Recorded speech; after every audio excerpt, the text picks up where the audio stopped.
Good morning students. कैसे हैं आप सभी? आई होप आप सब अच्छे होंगे, घर पर होंगे और सुरक्षित होंगे। और आज मैं आपके सामने यूनिट 2 पार्ट 1 लेके आई हूँ।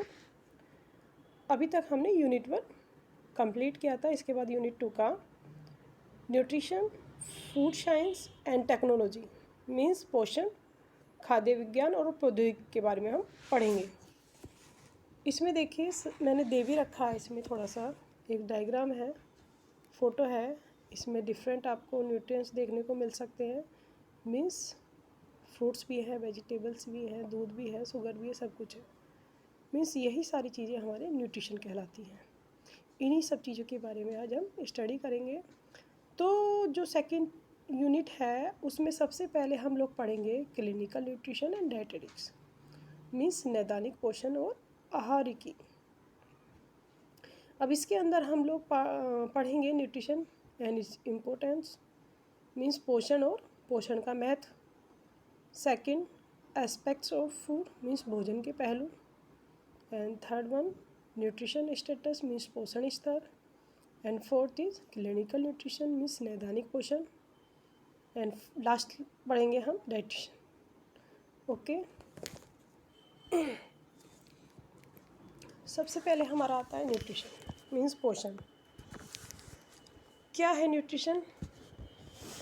तो मीन्स पोषण पोषण एक विज्ञान है जिसमें शरीर द्वारा खाद्य पदार्थों, पोषक तत्वों तथा अन्य खाद्य पदार्थों के पाचन और अवशोषण का अध्ययन किया जाता है। मीन्स पोषण एक साइंस है जिसमें हम बेसिकली स्टडी करते हैं पाचन और अवशोषण की। मीन्स खाद्य पदार्थों का कैसे पाचन होता है, कैसे उनका अवशोषण होता है, वो बॉडी के द्वारा कैसे यूज़ किए जाते हैं और फिर हेल्दी बॉडी हमको कैसे मिलती है। तो एक डेफिनेशन मैंने तैयार की है ताकि इजीली आपको समझ आ सके। खाने से पोषक तत्वों का मिलना ही पोषण कहलाता है। मीन्स जो आप खाना खा रहे हो उससे जो भी पौष्टिक तत्व आपको मिल रहे हैं और बॉडी के द्वारा यूज हो रहे हैं वही पोषण कहलाता है। इसमें आर्थिक, सामाजिक, मनोवैज्ञानिक पहलुओं का भी अध्ययन किया जाता है। मीन्स भोजन के क्या आर्थिक पहलू हैं, क्या सामाजिक हैं और क्या मनोवैज्ञानिक हैं। तो ये सारे अध्ययन भी हम इसमें करेंगे। सबसे पहले हमने न्यूट्रिशन पढ़ा था, अब हम पढ़ेंगे कि अगर हमने बात की थी अभी डेफिनेशन में कि खाने से पौष्टिक तत्वों का मिलना पोषण कहलाता है। अब ये पौष्टिक तत्व क्या होते हैं, क्वेश्चन ये निकल के आता है। तो पौष्टिक तत्व क्या हैं? भोजन में उपस्थित तत्व जिन्हें शरीर के लिए उपयुक्त मात्रा में प्रयुक्त किया जाता है और प्रयुक्त कराना आवश्यक होता है, उन्हें हम पोषक तत्व बोलते हैं या पोषण तत्व बोलते हैं। ओके, अब ये तत्व आपके 5 टाइप के हैं, यहाँ पे दे रखे हैं। सबसे पहले कैलोरी, फैट, फिर कार्बोहाइड्रेट होता है। जो आपकी फ़ैट है वो ऑयल से मिल रही है, और जो आपका कार्बोहाइड्रेट है वो आलू, चावल, मक्का और छोले, राजमा इन सब से मिल रहा है। मीन्स सीरियल और सीरियल से बनी हुई चीज़ें। फिर प्रोटीन है, प्रोटीन आपके दाल, सूखे मेवों में, सोयाबीन्स वगैरह में मिल रहा है। मिनरल्स, ये खनिज तत्व है, ये आपको कहाँ से मिल रहा है? वेजिटेबल से और फ्रूट से। फिर है आपका वाइटामिन्स, ये भी आपको फ्रूट्स और वेजिटेबल से मिल जाता है। तो ये सारे आपके पौष्टिक तत्व कहलाते हैं। अब आगे हम देखेंगे कि फूड, न्यूट्रिशन और हेल्थ के बीच में क्या रिलेशनशिप है, और इसके द्वारा ही हम यह भी जान पाएंगे कि पोषण में क्या क्या होता है, क्या प्रक्रियाएं होती हैं हमारे पोषण में, और किस तरह से हमें एक उत्तम स्वास्थ्य की प्राप्ति होती है। मीन्स एक अच्छी हेल्थ की प्राप्ति होती है। तो फर्स्ट, जीवित प्राणियों द्वारा यानी कि मनुष्य के द्वारा ग्रहण किया गया भोजन ही भोजन की पाचन क्रिया। सबसे पहले क्या होता है? मनुष्य भोजन ग्रहण करता है, भोजन की पाचन क्रिया यहाँ से स्टार्ट हो जाती है। जब वो भोजन लेता है तो मुंह में ही कुछ लार्वा में एंजाइम्स होते हैं, टाइलिन बोलते हैं, वो क्रिया यहाँ पर करता है भोजन पर। फिर उसके बाद पचे हुए पौष्टिक तत्वों की रक्त में अवशोषण क्रिया। फिर जब भोजन मुख से और आहार नली से जाता है, आपका आमाशय में पहुंचता है, वहाँ पर भी कुछ एंजाइम्स क्रिया करते हैं उसके, और उसको और सिंपल फॉर्म में तैयार करते हैं, और उसके बाद वह रक्त में अवशोषित हो जाता है और रक्त में अवशोषित होने के बाद प्रत्येक अवशोषित पोषक तत्व शरीर की कोशिकाओं द्वारा उपयोग किया जाता है। उसके बाद जो अवशोषित हमारे पौष्टिक तत्व थे वो कोशिकाओं द्वारा उपयोग किए जाते हैं। जो भी हमारे शरीर में कोशिकाएं फैली हुई हैं, डिफरेंट बॉडी पार्ट्स में हैं, तो वहीं पर वो अपना कार्य करती हैं और इस तरह से हमें एक हेल्दी लाइफ, एक हेल्थ मिलती है, उत्तम स्वास्थ्य हमें प्राप्त होता है। तो यह प्रक्रिया थी और रिलेशनशिप भी कह लीजिए, जिसके द्वारा हमारा पौष्टिक तत्व यूज किए जाते हैं बॉडी के द्वारा। अब आगे आता है हमारा न्यूट्रिशनल स्टेटस, पोषण स्तर। अभी हमने न्यूट्रिशन पढ़ा है, न्यूट्रिएंट्स पढ़े, अब हम पढ़ेंगे पोषण स्तर। प्रत्येक व्यक्ति भोजन ग्रहण करता है और पोषण प्रक्रियाओं द्वारा उसका शरीर में उपयोग होता है, जिससे उसके शरीर का निर्माण और विकास होता है। अब जब यह यूज होता है पौष्टिक तत्व हमारे शरीर में और निर्माण और विकास भी होता है, लेकिन उसके बावजूद भी हम देखते हैं कि कुछ लोगों की हेल्थ अच्छी होती है, कुछ की अच्छी नहीं होती है। तो इन्हीं को हम पोषण स्तर कहते हैं। जब डिफरेंट टाइप का न्यूट्रिशन हम लेते हैं, उसके अकॉर्डिंग हमारी हेल्थ भी अलग अलग होती है, वही हमारा डिसाइड करता है कि हमारा पोषण स्तर कैसा होगा। तो देखिए टाइप्स ऑफ न्यूट्रिशन, पोषक के प्रकार या स्थिति। सबसे पहले गुड न्यूट्रिशन है, जिसे हम सुपोषण कहेंगे। जब हम अच्छा खाना पीना करते हैं, अपने भोजन में सभी न्यूट्रिएंट्स को लेते हैं, तब क्या होता है, एक अच्छा हमें हेल्थ मिलती है, उसी को हम सुपोषण कहते हैं या गुड न्यूट्रिशन कहते हैं। जब हम अपने खाने में दाल, रोटी, सब्जी, दही, सैलेड और फ्रूट्स वगैरह लेते हैं, तब क्या होता है, हमारे सारे पौष्टिक तत्व हमें मिल जाते हैं और एक अच्छा पोषण हमें मिलता है, जिसे हम सुपोषण कह रहे हैं। सेकंड है माल न्यूट्रिशन। लेकिन क्या होता है, कुछ रीजन्स होते हैं जिनकी वजह से, मीन्स कुछ कारण होते हैं जिनकी वजह से हम अच्छा खाना नहीं ले पाते हैं, सारे पौष्टिक तत्व अपने खाने में नहीं ले पाते हैं, या अज्ञानतावश कुछ पौष्टिक तत्व हम ज़्यादा ले लेते हैं, तो उसकी वजह से वो जो कंडीशन होती है वो माल न्यूट्रिशन कहलाई जाती है, कुपोषण कहलाया जाता है उसको। इसके भी हम 3 प्रकार देख सकते हैं, कुपोषण के भी 3 तरीके से देखा गया है ये। सबसे पहले ओवर न्यूट्रिशन होता है, जिसे हम अत्यधिक पोषण बोलते हैं। दूसरा इनसफिशिएंट न्यूट्रिशन है, जिसे हम अपर्याप्त पोषण बोलते हैं। तीसरा इम्बैलेंस है, जिसे हम असंतुलन बोलते हैं। जब हम ओवर न्यूट्रिशन लेते हैं, अत्यधिक पोषण ले लेते हैं, तो ओबेसिटी कंडीशन देखी गई है, मीन्स मोटापा। अगर आप अपनी डाइट में ज़्यादा फैट लेते हैं, ज़्यादा ऑयल लेते हैं, ज़्यादा स्पाइसी चीज़ लेते हैं, ज़्यादा फ्राइड चीज़ लेते हैं, तो उसकी वजह से क्या होता है, हमारी जो फैट सेल्स हैं बहुत ज़्यादा डिपॉजिट हो जाती हैं। फैट हमारा सेल्स में डिपॉजिट हो जाता है, कोशिकाओं में डिपॉजिट हो जाता है, उसकी वजह से हमारा शरीर मोटा होने लगता है। लेकिन उस टाइम में हमारे अंदर से कमजोरी आ जाती है। क्यों? क्योंकि सारे पौष्टिक तत्व उचित मात्रा में हमने नहीं लिए भोजन में, जो कि हमने गुड न्यूट्रिशन में लिए थे। तो यहाँ पर ओबेसिटी देखी गई है ओवर न्यूट्रिशन की वजह से। दूसरा आता है इनसफिशिएंट न्यूट्रिशन, मीन्स अपर्याप्त पोषण। जब हम पौष्टिक तत्वों को कम मात्रा में लेते हैं, तो वो कंडीशन हमारी अंडरवेट, मीन्स पौष्टिक तत्वों की कमी कहलाई जाएगी। इसमें क्या होता है, जब हम अपने खाने में फैट, शुगर या कार्बोहाइड्रेट या जो आपके अदर न्यूट्रिएंट्स हैं, जैसे मिनरल्स और आपके विटामिन्स है, कम मात्रा में ले रहे हैं, तो वो अपर्याप्त पोषण है। जैसा कि मोस्टली बच्चों में देखा गया है, बच्चे क्या करते हैं, टाइम पर नाश्ता नहीं लेते हैं, टाइम पर लंच नहीं लेते हैं और टाइम पर डिनर नहीं लेते हैं। इसका क्या रीज़न है, वो बाहर की चीज़ ज़्यादा लेते हैं और उसकी वजह से क्या होता है, उनकी जो सैटिस्फैक्टरी वैल्यू है वो कम हो जाती है, यानी कि जो भूख है वो मर जाती है। और उसकी वजह से, भूख कम होने की वजह से, क्योंकि जो फ्राइड चीज़ ली है वो ईज़िली आपके अंदर जाके डाइजेस्ट नहीं हो पा रही है, तो भूख नहीं लग पा रही है आपको। तो क्या होगा, आप पूरे दिन में जो भी आपको खाना लेना था, पौष्टिक तत्व लेने थे, वो नहीं ले पाए। तो उसकी वजह से आपके अंदर अंडरवेट देखा गया है, पौष्टिक तत्वों की कमी देखी गई है। थर्ड है हमारा इम्बैलेंस, असंतुलन। असंतुलन की स्थिति हम 2 तरीके से बता सकते हैं। देखिए, एक क्वाशरकर और मेरास्मस, जो कि आपने 11th में भी पढ़ा है।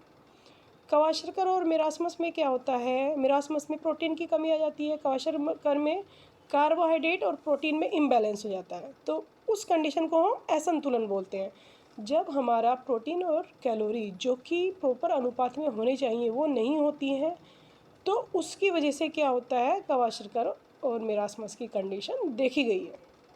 ये बीमारी होती है जिसमें शरीर बहुत ज़्यादा दुबला पतला हो जाता है और ठीक से शरीर काम नहीं कर पाता है। तो ये आपके डिफरेंट न्यूट्रिशनल स्टेटस हो गए, पोषण स्तर हो गए। आई थिंक समझ में आया होगा। अब आगे चलते हैं। देखिए यहाँ पे हमने बॉडी मास इंडेक्स दिया है। क्यों दिया है, यह जानने के लिए कि जो अत्यधिक पोषण था, ओवर न्यूट्रिशन था या अंडर न्यूट्रिशन था, जिसे हम इनसफिशिएंट न्यूट्रिशन कह रहे थे, कैसे हम पता लगा सकते हैं कि हम ओबीज हैं या अंडरवेट हैं।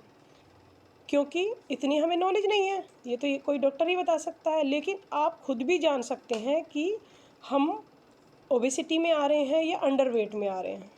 यह हम बीएमआई के थ्रू जान सकते हैं, मीन्स बॉडी मास इंडेक्स के थ्रू। इसमें एक फॉर्मूला दिया गया है बच्चे, बीएमआई। इसमें हम पहले अपना वेट देखते हैं, इसमें केजी में वेट लिखेंगे, फिर हाइट को हम मीटर में लिखेंगे और मीटर का स्क्वायर कर देंगे हम।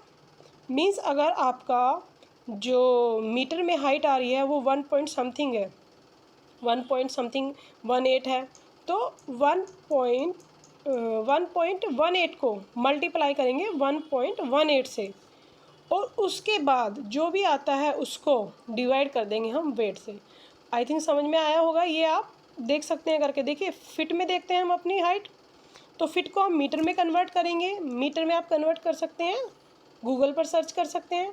उसके बाद जो मीटर में आता है ना, उसके बाद उसको स्क्वायर कर दिया और उसके बाद जो भी आता है आपका, सपोज कीजिए 1.89 आया, तो 1.89 को 1.89 से मल्टीप्लाई किया, फिर जो भी आता है उसको हम, अगर हमारा वेट है 60 है या 50 है, उससे डिवाइड कर देंगे।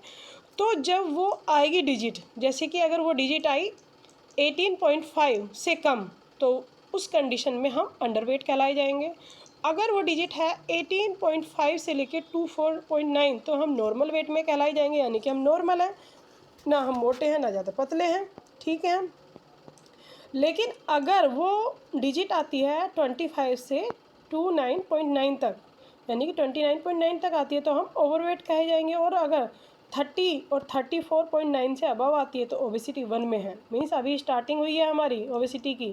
पहले हम ओवरवेट हुए हैं, फिर ओबेसिटी की स्टार्टिंग हो गई 30 पर आने पे, और जब 35 पे हम पहुंच जाते हैं तो ओबेसिटी 2 आ जाती है। और उसके बाद अगर 40 से भी अबव आ जाती है तो एक्सट्रीम ओबेसिटी है। और उसके बाद क्या होता है बेटा, आपको हार्ट प्रॉब्लम, लीवर की प्रॉब्लम, किडनी की problem, diabetes, hypertension, high BP और आपको थायराइड की प्रॉब्लम, ये सब देखने को मिलती है। और ये कब मिलती है, जब आपका बॉडी मास इंडेक्स 18.5 से बढ़ता चला जाता है। मीन्स 18.5 से लेके 24.9 से आगे बढ़ता चला जाएगा, तो वो सिचुएशन आपकी ओबेसिटी कहलाई जाएगी और वो एक क्रिटिकल कंडीशन कहलाई जाएगी। तो बेसिक एम मेरा यही था बॉडी मास इंडेक्स को समझाने का, कि आपको पता लग सके कि आप ओवरवेट है कि आप अंडरवेट में आ रहे हैं। ओके, आगे चलते हैं हम clinical nutrition. What is clinical nutrition? नैदानिक पोषण। जो पोषण बीमारी के समय में दिया जाएगा, जब आप बीमार हो जाते हो, कोई भी आपको बीमारी हो जाती है, तो वह नैदानिक पोषण कहलाया जाएगा। जो पोषण यानी कि जो खाना बीमारी की कंडीशन में आपको दिया जाएगा। जब आप बीमार होते हो, या तो बहुत ज़्यादा लिक्विड होता है आपके खाने में, या सेमी सॉलिड देखा जा सकता है, जैसे खिचड़ी है, दलिया है, मैश किए हुए आलू दे दिए जाते हैं, केला दे दिया जाता है, फ्रूट स्टू दिया जाता है, सूप दिए जाते हैं, जूसेस दिए जाते हैं। तो वो जब आपको दिए जाएंगे बीमारी की कंडीशन में, वो एक नैदानिक पोषण में आएंगे। वो खाना आपका नैदानिक पोषण में आता है। इसे हम चिकित्सीय पोषण भी कहते हैं। दूसरों शब्दों में हम कह सकते हैं कि वे खाद्य पदार्थ जो विशिष्ट आवश्यकता वाले लोगों को दिया जाता है। यानी कि जब विशिष्ट आवश्यकता है हमें, कि हम बीमार हो गए हैं या गर्भावस्था में आ गए हैं, लैक्टेटिंग पीरियड में आ गए हैं, तो उस टाइम हम नॉर्मल खाना नहीं खाते, थोड़ा सा डिफरेंट खाते हैं, जो घर में खा रहे हैं उससे अलग खाते हैं। तो वही आपका जो खाना होता है बीमारी के टाइम में या स्पेशल कंडीशन में जो दिया जाता है, वो नैदानिक पोषण है। According to Oxford dictionary, Oxford dictionary के अकॉर्डिंग जो इसकी डेफिनेशन है वो क्या है, व्यक्ति के ग्रस्त हो जाने पर, यानी कि व्यक्ति के रोगी होने की स्थिति में उचित आहार द्वारा, अच्छे खाने के द्वारा जो हम उपचार करते हैं, ताकि हम तीव्रता से यानी कि जल्दी से सही हो जाएं, वही पोषण हमारा नैदानिक पोषण कहलाता है। अब आता है नैदानिक पोषण के उद्देश्य। इसके मुख्य उद्देश्य क्या हैं, क्या वजह है कि ये दिया जाता है और इससे क्या फ़ायदे हैं। देखिए, सबसे पहले आता है रोगी की पौष्टिक आवश्यकताओं की पूर्ति के लिए, यानी कि जब हम बीमार हो जाते हैं तो हमारे शरीर में पौष्टिक तत्वों की कमी होने लगती है, क्योंकि हम हर तरीके का खाना नहीं खा पाते हैं, हम नॉर्मल खाना नहीं खा पाते जैसे एक नॉर्मल खाना व्यक्ति खाना खाता है। तो रोगी की पौष्टिक आवश्यकताओं की पूरा करने के लिए जो भी हमें न्यूट्रिएंट्स चाहिए थे वो हमें पूरे मिल सकें, तथा रोग प्रतिरोधक हमारी क्षमता बढ़ सके, यानी कि रोगों से लड़ने की क्षमता हमारे अंदर बढ़ सके, ताकि हमारी वृद्धि हो सके और अच्छा पौष्टिक पोषण स्तर हो सके। तो उसके लिए क्या किया जाता है, नैदानिक पोषण दिया जाता है। फिर सेकंड है रोग के अनुसार शारीरिक भार को बढ़ाना या कम करना। दूसरा, नैदानिक पोषण का मुख्य उद्देश्य ये भी है, जो भी रोग है, जो भी हमें डिजीज़ है या जो भी हमें बीमारी है, उसके अकॉर्डिंग शारीरिक भार अगर हमारा बढ़ गया है या घट गया है उसको भी हम ठीक करेंगे। ओबेसिटी हो गई है, लेटे लेटे मोटापा बढ़ता जा रहा है, हम खा रहे हैं लेकिन एक्सरसाइज नहीं कर पा रहे हैं, चल नहीं पा रहे हैं, लेटे हुए हैं, तो उससे मोटापा बढ़ जाता है। तो अब उस टाइम हमें क्या करना है, कैलोरी को कट डाउन करना है, यानी कि कैलोरी कम करनी है, फैट कम करना है, कार्बोहाइड्रेट कम करना है, शुगर कम करनी है, प्रोटीन बढ़ाना है और विटामिन्स और मिनरल्स बढ़ाने हैं। थर्ड है रोगी की पाचन अवशोषण तथा उपापचय क्षमता के अनुसार। इस टाइम में हमारी जो डाइजेस्टिव सिस्टम है बहुत ही कमज़ोर हो जाता है, पाचन क्रियाशीलता कम हो जाएगी हमारी, अवशोषण नहीं हो पाएगा, खाना अवशोषित नहीं हो पाता, क्योंकि इस टाइम में क्या होता है, मेडिसिन वगैरह भी ली जाती है जब हम बीमार हो जाते हैं। ये नहीं है कि डाइट से ही काम चलेगा, डॉक्टर जो है आपको मेडिसिन भी प्रिस्क्राइब करते हैं। तो इस वजह से हमारा ना तो पाचन हो पा रहा है ठीक से, ना अवशोषण हो पा रहा है, ना उपापचय हो पा रहा है। तो इस टाइम में क्या होता है, हमारा जो नैदानिक पोषण है वो काम करता है।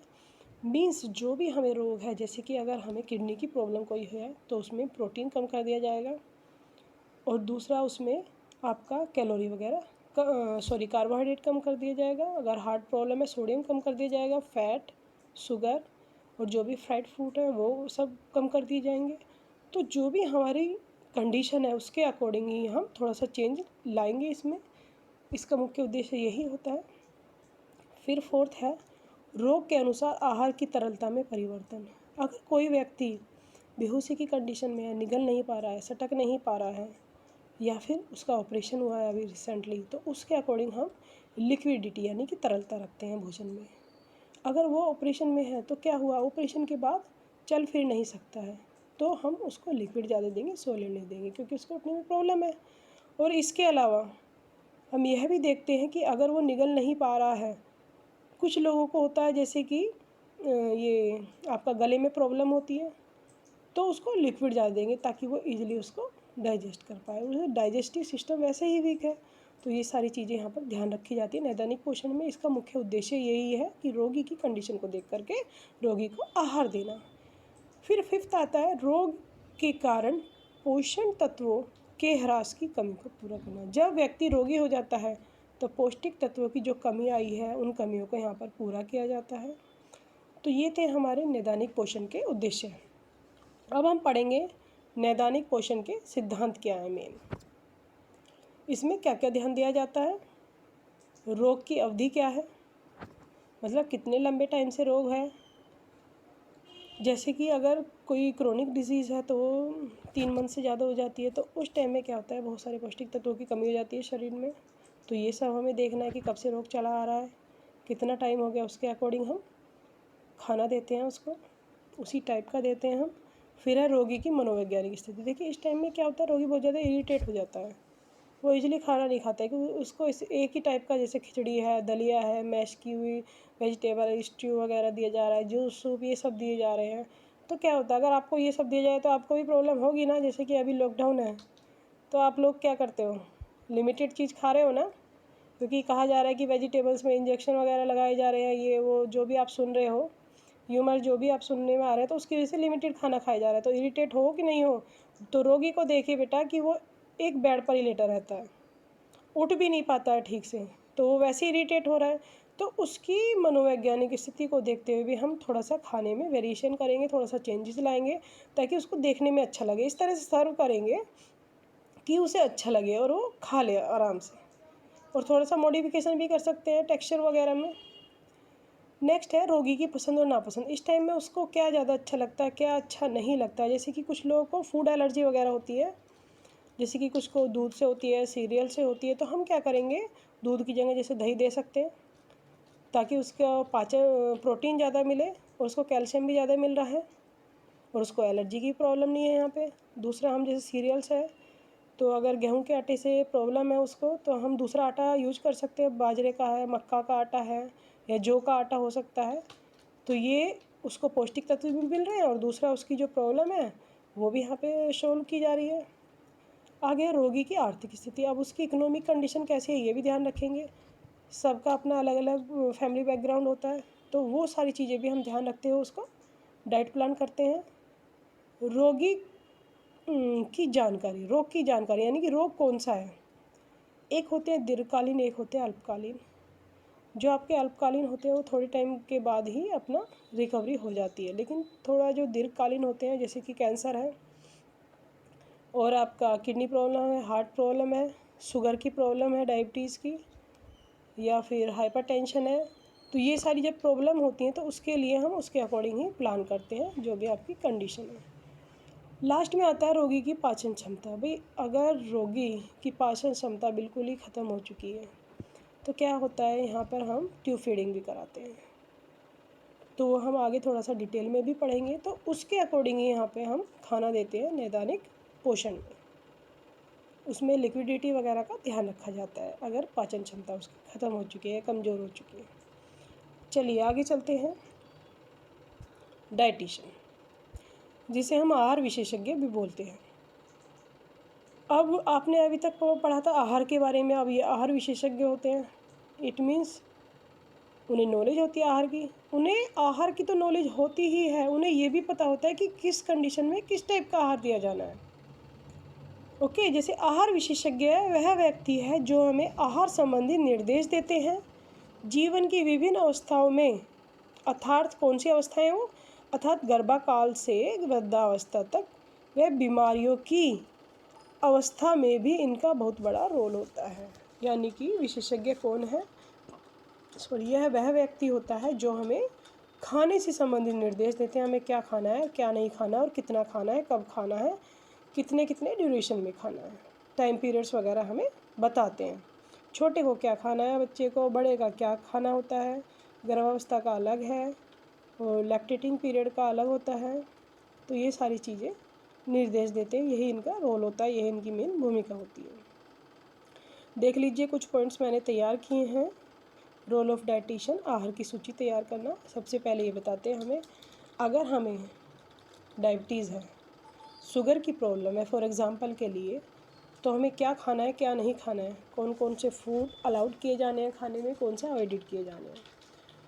अब अगर डायबिटीज़ की प्रॉब्लम है तो शुगर को, फैट को, फ्राइड फूड को, और इसके अलावा जो बेवरेजेस वगैरह होते हैं उनको, कॉफ़ी को, सॉरी ये जो आपके कोला वगैरह होते हैं, ये कोल्ड ड्रिंक वगैरह जो आप पीते हो, या फिर आइसक्रीम वगैरह होती है जिनमें बहुत ज़्यादा शुगर होती है, ये सारे हमें अवॉइड करने हैं। और हमें क्या क्या खाना है, तो सैलड लेनी है, ग्रीन लीफी वेजिटेबल्स लेनी है, और आपके फ्रूट्स लेने हैं, और आपका स्किम मिल्क लेना है, यानी कि फ़ैट रहित दूध लेना है आपको। दही की जगह आपको लस्सी लेनी है, जिसे छाछ बोलते हैं हम। ये सारी चीज़ें हैं। तो ये आहार की सूची भी यही तैयार करते हैं। दूसरा है आहार में परिवर्तन करना।